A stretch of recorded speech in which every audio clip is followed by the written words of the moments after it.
Mūsu plašākajā pasaulē, kas atrodas karā, ir viegli aizmirst par šo vienu mazo piekļuvi, kas bieži šķiet vairāk kā augstā kara relikts, nevis kaut kas, ko vajadzētu uztvert nopietni. Bet tad jūs atceraties, ka tas ir galvenais mērķis kādam konkrētam Trumpa administrācijas amatpersonai. Turklāt tas spēja parādīties ziņās aptuveni katru mēnesi. Patiesi, netik sen mēs apspriedām Kubas tankuģu krīzi. Šodien mēs pievēršamies kaut kam nopietnākam – Kubas dronu dilemmai. Jā, ziņojums, kurā citēts ASV izlūkdienesta amatpersona norāda, ka Krievija un Irāna ir nodevušas Kubai vairāk nekā 300 militāro dronu un ir plāni par turpmākām piegādēm. Šīs ziņas rada iespēju, ka ASV kontinentālās teritorijas mērķi varētu būt apdraudēti. Un tas savukārt vēl vairāk uzsver iespēju, ka Amerikas Savienotās valstis šogad varētu spērt vēl vienu gājienu Karību reģionā. Taču patiesais stāsts šeit ir daudz sarežģītāks. Tātad šodien mēs sāksim ar īsu atjauninājumu par to, kas pēdējo pāris mēnešu laikā ir noticis Kubā, jo ir noticis daudz kas, taču tas ir palicis sēnā aiz lielākajiem stāstiem no Irānas un Ukrainas.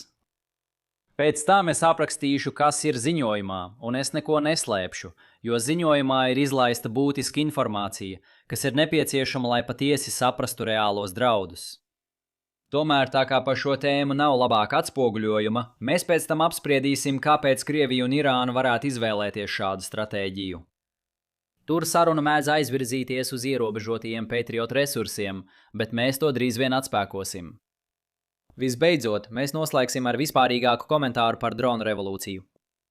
Pastāv uzskats, ka droni dos lielāku spēku vājākām valstīm. Taču tas ir tikai pirmās kārtas ietekme, kas neņem vērā, kā pretinieki varētu reaģēt uz iespējamo draudu.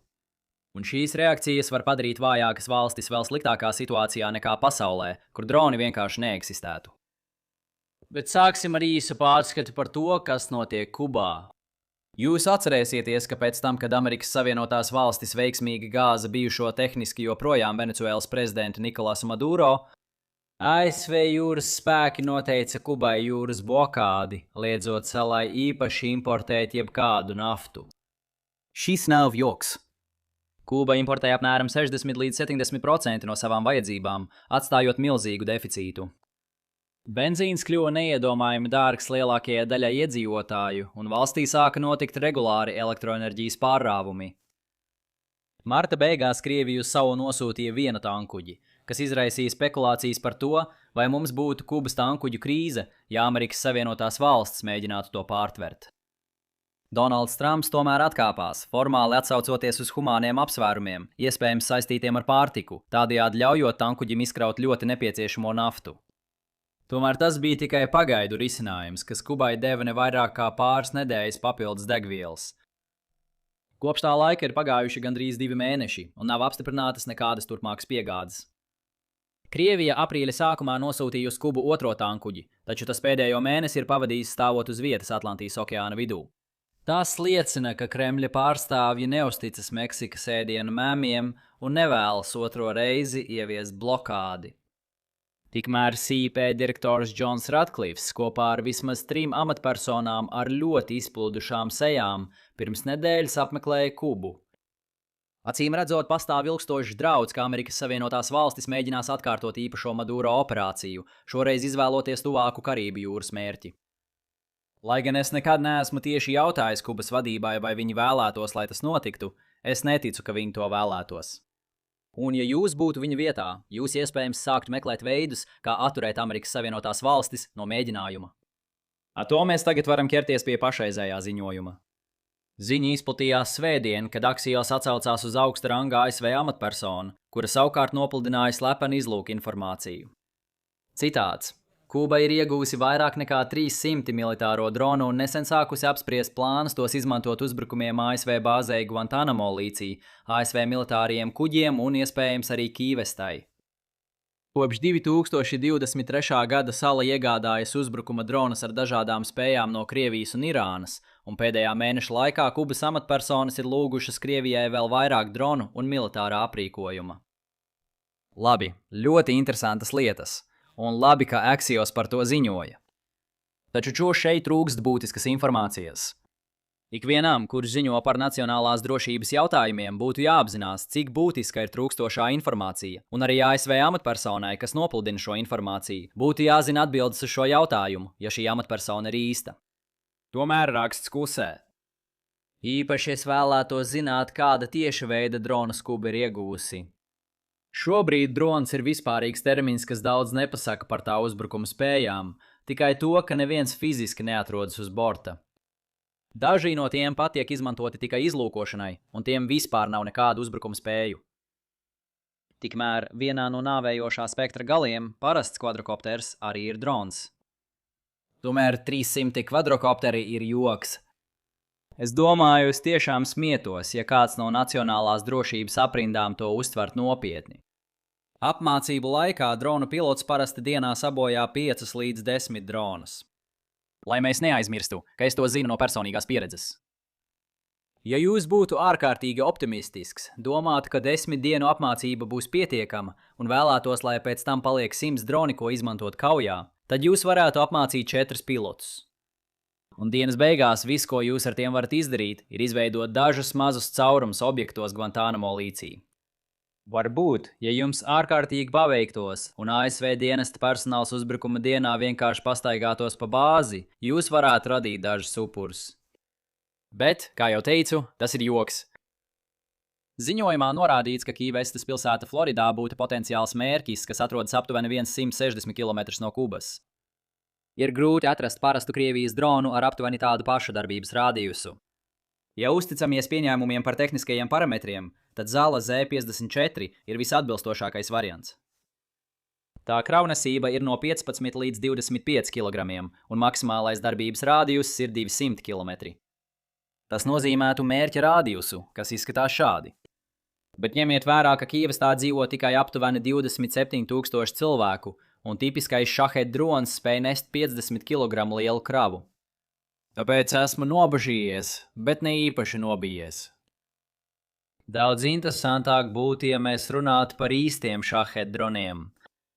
Izmantojot šahed dronu noklusējuma darbības rādījusu, jaunais uzbrukuma rādījus izskatās aptuveni šādi. Visa Florida ir darbības rādījusā, arī Mobila Alabamā, bet Ņūorleāna Luizijānā ir pašā robežā. Tādējādi šaheta dronei būtu daudz nopietnāks drauds. Ja šo attālumu palielina līdz maksimālajam šaheta darbības rādījusam, tad gandrīz visā austrumu piekraste ir apdraudēta. Bet vēl svarīgāk, un ar daudz mazāku piepūli, varētu tikt uzbrukts Meksikas līča piekrastē ar visu tās naftas infrastruktūru. Es to uzsveru, jo vienkārši ietriekt šaheda ēkā ir postoši, bet tas nav tik postoši. Savukārt Ukraina zina, kas notiek, ja tāla darbības rādījusa drons trāpa mērķī, kuram ir sava degvielas rezerve. Tomēr, lai šo daudzumu ievietotu kontekstā, Krievija tagad vidēji dienā palaiž apmēram 300 šahed vai šahed mānekļus. Tātad līdz šim sliktākais Kubas scenārijs iespējams šķiet biedējošs amerikāņiem, kuri ir pieraduši pie privilēģijas, ka viņas aizsargā 2 milzīgi okeāni. Taču tas ir nieks salīdzinot ar draudiem, ar kuriem saskaras Ukraina. Ņemot to vērā, pāriesim pie tā, kas no tā ir izdevīgs Krievijai. Esmu skeptisks par to, ka Krievija šeit patiešām dara daudz. Apmēram 300 dronu 3 gadu laikā, atskaitot dažus Irānas dāvinātos dronus, liecina, ka Kremlis nav īpaši dāsns. Es pieļauju, ka Krievija pārsvarā sūtīja uz Kubu tikai pašas sliktākos pārpalikumus no liekajām rezervēm, novecojušas modeļus, pret kuriem Ukraina jau ir izstrādājusi aizsardzības pasākumus. Man ir grūti iedomāties, ka kāds Kremlī uzskatītu par labu ideju nodot augstākās kvalitātes materiālus Havanai. Tagad tipiskā atbilde, ko esmu redzējis tiešsaistē par to, kāpēc Krievija tā rīkojas, ir tāda, ka Kremlis vēlas noslogot ASV aizsardzību pašmājās. Tas nozīmētu mazāk ziedojumu Ukrainai vai pārdošanu Ukrainai caur NATO valstīm, un tieši par to Krievijai patiesi rūp. Tas arī nozīmētu mazāk pārsūtījumu Irānas reģionālajiem pretiniekiem, un arī par to šai valstī patiesi rūp. Parasti šī saruna nonāk līdz Patriot sistēmām, kas ir galvenā sistēma, uz kuru gan Ukraina, gan Persijas līča sabiedrotie paļaujas, lai notriektu balistiskās raķetes. Diemžēl šeit izmantotā loģika veicina pastāvīgo nepareizo priekšstatu, ka Patriot sistēmas ir galvenais līdzeklis aizsardzībai pret droniem. Tās nekad tādas nav bijušas. Tās ārkārtas gadījumos šim nolūkam ir tikušas izmantotas Persijas līča reģionā. Ukraina tās arī ir izmantojusi, lai aizsargātu augstas vērtības mērķus. Taču tie ir izņēmumi, nevis likums. Shahed droni ir lēni. Viņiem būtu nepieciešamas 2 stundas, lai no Kubas sasniegtu Miami, dodot trauksmes režīmā esošajiem iznīcinātājiem, kas izvietot pie Floridas dienvidu punkta, pietiekami daudz laika, lai paceltos un pārtvertu tos. Ideja uzbrukt Teksasas Meksikas līča piekrastes naftas infrastruktūrai arī ir muļķīga. Tas varētu prasīt 10 stundas ar Shahed dronu lidojuma laika. Ja ASV gaisa spēki var tikai sēdēt un skatīties, kā naftas pārstrādes rūpnīcas tiek aizdedzinātas, ASV valdībai varētu tikpat labi uzreiz slēgt savas durvis. Atmetot Patriot raķešu sistēmas, iespēja, ka uz ASV teritorijas varētu notikt dronu uzbrukums, liek militāriem spēkiem paturēt resursus valstī. Tas nedaudz ietekmēs ASV spēku izvietojumu citur, bet es pieņemu, ka tas tomēr ir kaut kas. Patiesībā, vismaz Krievijas gadījumā, mērķis šeit ir darīt tikai pašu minimumu, lai mēģinātu atbalstīt sabiedroto reģionā. Ja Kuba spētu iznīcināt būtisku ASV infrastruktūru, reaģējot uz vēl vienu īpašu Maduro operāciju, tad Vašingtona atteiktos no šīs stratēģijas. Tas ir kaut kas, ko Krievija vēlētos, un tāpēc varbūt tas ir ieguldījumu vērts. Visbeidzot, apspriedīsim ideju, ka drona revolūcija nāk par labu mazākām valstīm. Jā, no pirmā acu uzmetiena droni sniedz mazākām valstīm iespējas, kādas tām iepriekš nebija. Un jā, atturēšanas funkcija, ko es aprakstīju pirms brīža, būtu noderīga. Izrādās, ka autoritārie līderi labprātāk vēlētos, lai Amerikas Savienotās valstis nevarētu vienkārši knikšķināt ar pirkstiem un atcelt viņus no varas. Ja tas būtu tikai jautājums par to, ka vājākas valstis būvē Shahed tipa dronus un dara ar tiem, ko vēlas, tad iegūms būtu nepārprotams. Problēma ir tāda, ka dronus nevar vienkārši uzbūvēt, neizraisot neapmierinātību esošajām varām. Un tās veicina preventīvu rīcību, dārgus karus un neefektīvus rezultātus visiem, vismaz noteiktos apstākļos.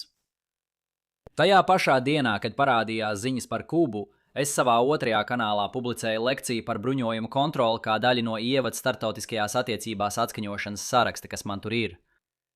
Es nevēlos šeit visu atkārtot, bet galvenā atziņa no tās lekcijas tagad ir aktuāla. Īsumā, ieroču būvēšana rada neefektivitāti tāpat kā karš, un tāpēc sarunās panākt risinājumi principā abām pusēm vajadzētu būt izdevīgāki. Būtībā pretiniekiem ir jāizturas pret potenciāliem ieroču izstrādātājiem tā, it kā ieroči jau būtu uzbūvēti. Rīkojoties šādi, potenciālajam ieroču izstrādātājam nav nekādas jēgas patiešām būvēt šos ieročus. Pretinieka iegūms ir tas, ka priekšlikumu var nedaudz samazināt, lai izmantotu to, ka ieroču izstrādātājam faktiski nav radušās nekādas izmaksas. Viens no veidiem, kā sarunu ceļā panāktie risinājumi var izjukt, ir tad, ja pretinieks nevar novērot lēmumu bruņoties. Ja preventīvais karš ir ticams, varbūt lētāk problēmu risināt militāri, nekā izpirkt ieroču izstrādātāju motivāciju uzsākt ieroču programmu. Vēl sliktāk, preventīvā kara draudi nevar atturēt ieroču izstrādātāju no mēģinājuma slepeni būvēt ieročus.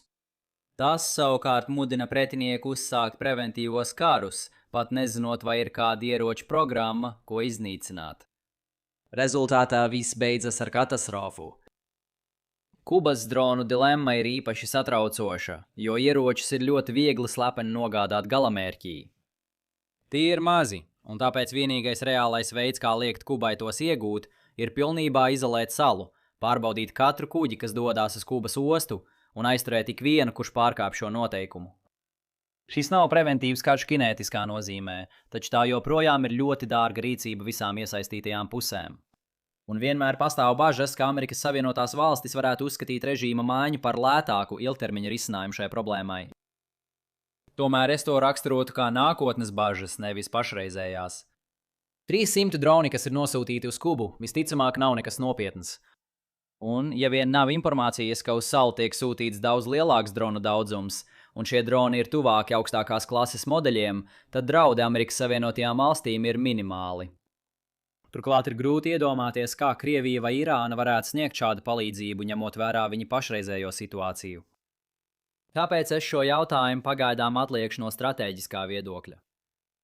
Tomēr varbūt man vajadzētu to paturēt prātā ASV politiskajiem nolūkiem.